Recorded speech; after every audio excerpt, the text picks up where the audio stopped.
What's your secret? I'll start. I'm afraid to change my life. And for those of you that want elaboration, I don't have a terrible life, but I wish it could be better. I dream of being a better person, doing the things I think I love, meeting someone I love, pursuing my dreams, taking chances and risks that will hopefully work out for the best. Generally, just living my life to the fullest. But I'm afraid of leaving what I have behind for fear of losing it. Or, well, here you go. I have a good job, but it's not my passion. I don't want to work in this firm for the rest of my life, but I don't know where I'd go. I like the money and the comfort it offers, but I'll never love this job like the people around me appear to be, because maybe they're more like me than I know. I mentioned passion because I don't even know what my passion is. I like video games, rock climbing, swimming, and a few other things, but I don't think I'll live with the comforts I have now if I start changing things.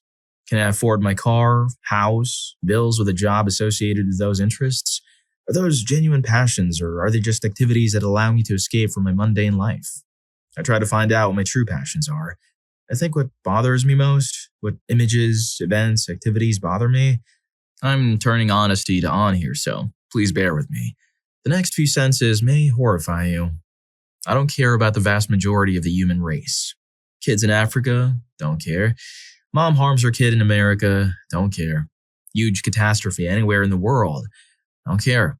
Don't get me wrong, I think these things are tragedies and wish they'd never happened, but they've never mattered to me enough to change anything about my life. I'm not some inhuman though. If I see something terrible happening in front of me, I can take direct action to stop it. I will. Hell, I have. I was at the beach with my family a few years back and saw a kid getting pulled out by the current. He was unable to stay above the water and kept slipping below the surface. I didn't hesitate.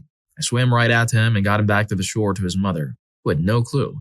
I did it because I knew it was the right thing to do. I got off track there, but my point was that I don't care about a lot of things. The few things I do seem to care about, I can't see a future in, or don't want to have a future in. For example, I despise animal mistreatment. If someone made me choose between saving a child or saving a random animal, I'd be leaning towards the animal. But I don't want to spend my life seeing the results of animal mistreatment all day long, not even once in a while volunteering. Ignorance is bliss, right? I'm attracted to a lot of women, but my interaction with them is minimal. All my life, I've been putting off relationships with women. When I was in high school, I didn't have a job or a car, and I was not particularly popular, so I never made moves because I had nothing to offer. At least that's what I tell myself, because I'm not sure I can admit it was cowardice. When I was in college, I had no money or a car, so again, not a whole lot to offer. Now I have a job, a car, decent money, and a nice car, but I'm still finding reasons to put off relationships. Now it's that my life isn't established, etc., blah blah blah. I know this is a problem, but I'm not addressing it. I'm procrastinating and ignoring my flaws. As you read this, you might think I'm shallow if I think that's all I can offer. I know it's not. In fact, I know I appear to be a really good guy. I have a decent sense of humor, if highly sarcastic. I'm not a I treat people around me with respect, and I'm extremely tolerant. I'm an emotional rock when it comes to just about everything. On the surface, very little phases me. I'm capable of giving decent advice and equally capable of shutting up and letting someone solve their own problems. I possess some excellent qualities, and I think I'd make one hell of a boyfriend. I'm sitting here writing this thinking, hey, if you have all these things, why aren't you in a great relationship right now? I don't know for sure. I know one of the reasons is that I live with my parents. I feel like I should be moved out and living my life right now. Do I want someone I love to know how pathetic that is? All right, then fix that. Why am I still living with my parents? I tell myself and others that I haven't moved out because prices are too high at the moment, but that's a lie. I don't know why I'm not looking for houses when I get home. I'll just start up some games instead. But why? I know looking for houses would be the better choice, but I'm not. Oh, that's an easy solution. Stop playing games. Gaming is an escape mechanism for me. If gaming is removed, I'll find another means of escape. The root of the issue needs to be addressed. I have this tendency to only deal with something when it becomes an uncomfortable or noticeable problem.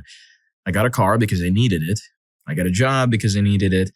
I'm looking for a house because I need to move out.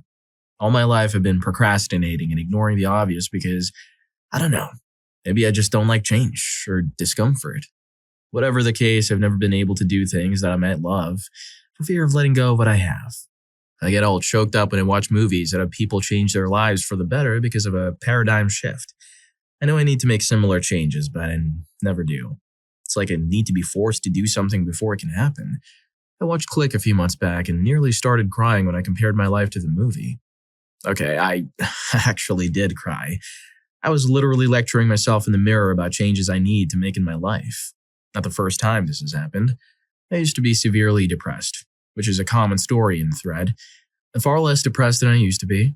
I'm mostly not depressed because I find ways of escaping and ignoring it.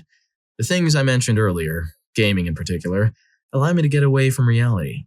I try not to think of where I am versus where I wish I was. I can't help but wonder, even if I did make changes that I think would be better for my life, I always fear that those dreams may not be all they're cracked up to be. What if I spend a copious amount of money or time pursuing something I think might change my life and it ends up being a total waste? Yes, I'll have gained the experience from the event. It's more the journey than the destination. I'll have a story. I'll have that life event. A great thing I did years ago. That risk. But is my life better for it? Am I happier? My answer to anyone else would be, you'll never know until you do it. But it's easier said than done. I just thought of this analogy. I used to cycle a lot, long distance and country roads. There were times when my narrow bike tire would get stuck in a hole in the road. The hole in the road would basically guide my path. To get out of the hole before it leads me into a ditch, while the bike is moving, you have to wrench the handlebars to one side or the other to get out of the hole. However, doing so would run the risk of toppling you over or damage the bicycle. I feel like that is an analogy for my life. I'm stuck in this hole and I don't have the courage to get out for fear of hurting my knee. And now I'm sitting here wondering if the bike is even moving. Like I'm just standing on the side of the road watching my family, my cousins, my friends riding past me, living their lives. It simplifies life. I've wrenched my bike out of plenty of literal holes, but never a metaphorical one. At least, never alone. Now my hands are hovering over the keyboard. At least, never alone. Seems like another simple answer. Get help. Find someone to help you. But isn't that in itself another hole, another risk? So that's where I'm at. I'm your average, ordinary person, suffering the exact same problems as many other 9-to-5ers in the first world countries. No, it isn't debilitating. I'm not starving, getting over a substance misuse, or coming out of the closet. But it's my secret, my problem. It felt good to share. If you got this far, well, I don't know. I commend your ability to stay awake. If life is a bicycle, he's definitely the champion at staying in the metaphorical bike lane. Story 2. My secret is, I'm alone. Quite alone. From the time I wave goodbye and leave work on a Friday night, to the time I walk in on Monday morning. Office job. It's common that I don't speak to another human being. If it's a busy weekend, I'll end up in a shop, buying some drinks or at a drive-thru, getting some food. Or if I'm low on supplies, I'll be at the supermarket, or I may be buying some new toys at the pet store. I might have those conversations, but I don't think they count, do they? Holidays can be a bit worse, especially Christmas or New Year's, and to a lesser degree, Easter, as the time can go by alarmingly quickly without any real human contact. I don't think this is particularly uncommon, but the secretive part is, I don't tell anyone about it. Because I do have friends, in fact I have a fair amount of friends, and I think most of them care about me. But due to moving countries a few times over the years and a variety of other minutiae, I've become disconnected from them. So I let them carry on believing that I have other friends here where I am, even though I don't, at all.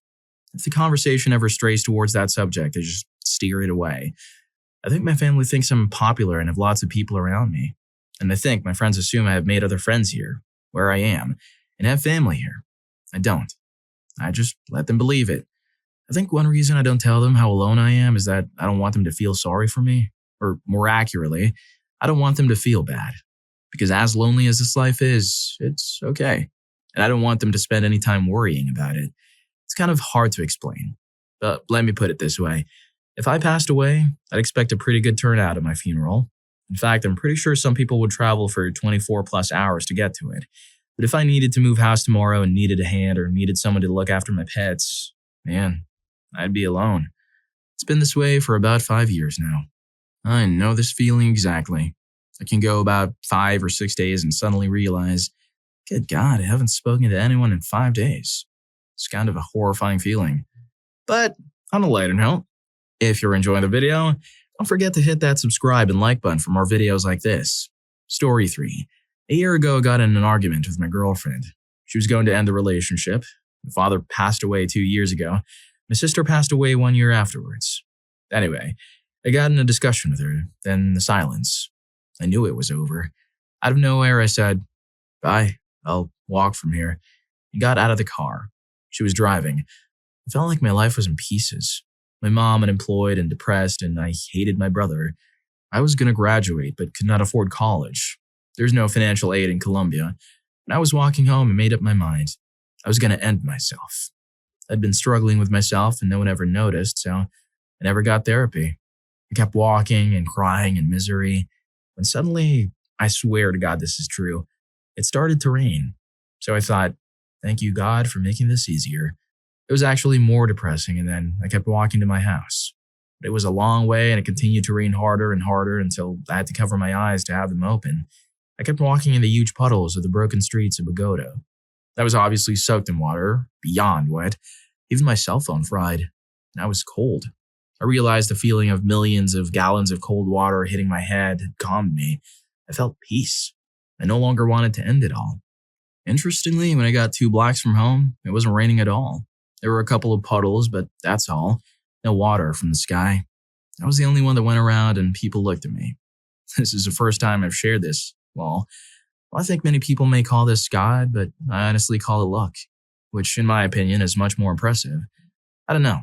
I just feel that such a huge coincidence is so rare I might as well just take advantage of it. I love water ever since. Story 4. I wish I could harm my ex-husband that harmed me for 3.5 years. I've been married to a wonderful man now for almost 7 years, but because of lingering anger issues that get better with time, I want to lash out at my ex because it wasn't like this before him. I want him to fear my every movement and make the way he made me fear him. But at the same time, I'm proud to be able to say that throughout that life, I only defended myself at times and didn't stoop to his level. I've put my hand through many walls and put holes in doors, but I know that I didn't, and for that, I'll always be the bigger woman.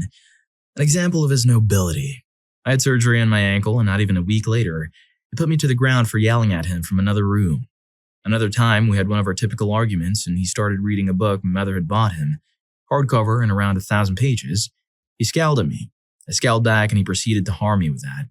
Tattoos now cover the scars. The list goes on.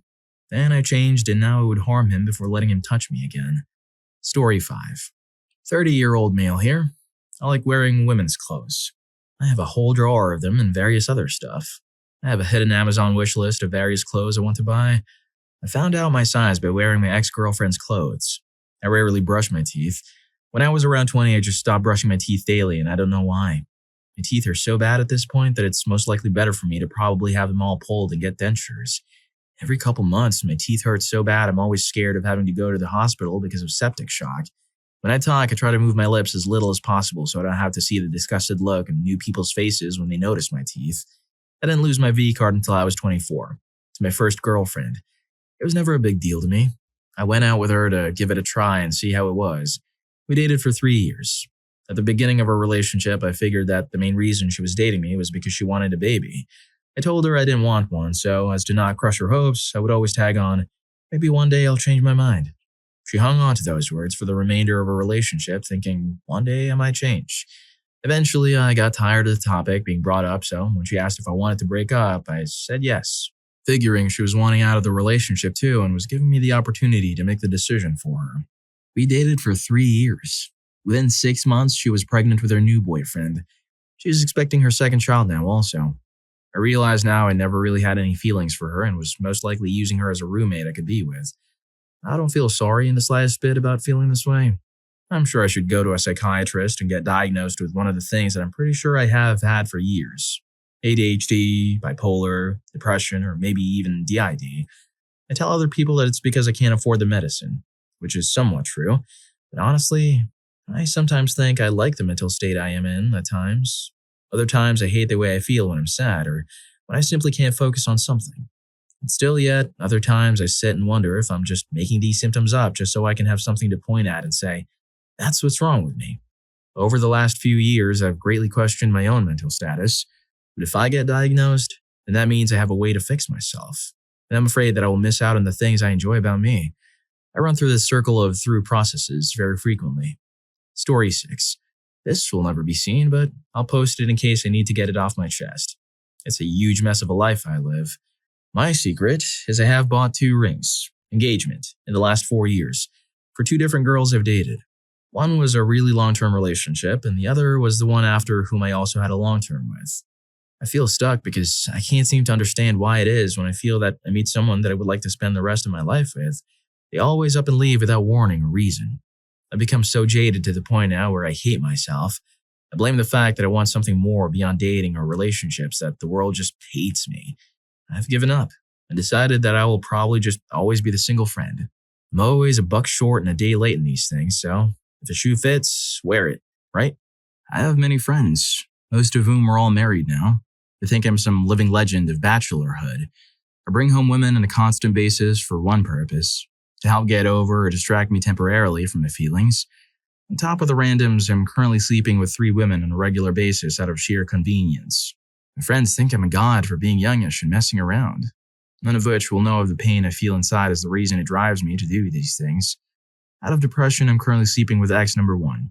I'm sure it's mutual and both are parts from our last relationships, and it just feels familiar for the both of us. I've been hanging with her lately since I don't have anyone else around. I'm sleeping with my best friend who has a thing for me since I met her in school. We cannot be dating because of some issues between us, like her and my scheduling. I recently acquired an old friend who I met in school, years ago through some friends. I rotate around the 3 of them through a weirdly planned out schedule. I think it works because I never have to invest any feelings other than just use or be used as a piece of trash. I've been working on girl number 4, but it's been proving more of a challenge. I also like ex number 2, more than number 1, but number 1 had a better body. Number 2 ran off a couple of months ago and I would imagine is living a nice life somewhere, possibly with a recently divorced coworker, while being friends with another girl I dated briefly, who both, by the way, hate me for some mess-ups I did while dating them. I accept my responsibility for that. I have contemplated ending it all, but I have a feeling that I will probably pass away by the hand of a former lover who I probably burned. Never know what a scorned woman will do, so I wait. Story 7. The summer before I last met the most amazing girl through the girlfriend of a friend, we became very close and were definitely into each other, but we were both too shy to admit it. Summer ends and we both go off to our respective colleges. Over that first semester, we stayed in constant contact, texting for hours on end. I thought for certain that she was the one for me.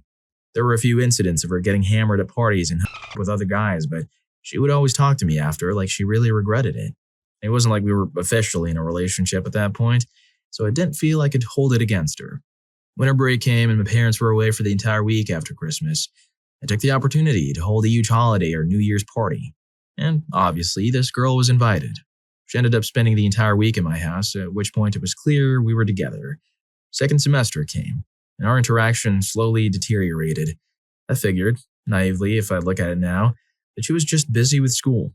The reality came when I logged onto Facebook and saw that we were no longer in a relationship. On top of that, she was now listed as in a relationship with somebody else. I haven't spoken directly with her since then. Even when we're with mutual friends, I've yet to speak a single word directed specifically to her. At this point, part of me wants to have a normal relationship like everyone else, but at the same time, another part of me is just saying that I will never end up with anything but manipulative liars. Facebook has made for some ugly reveals. It's the equivalent of seeing a loved one's car accident on TV instead of hearing it from someone close. Well, if you like these stories, here's more. YouTube thinks you're going to love this. Catch you in that video.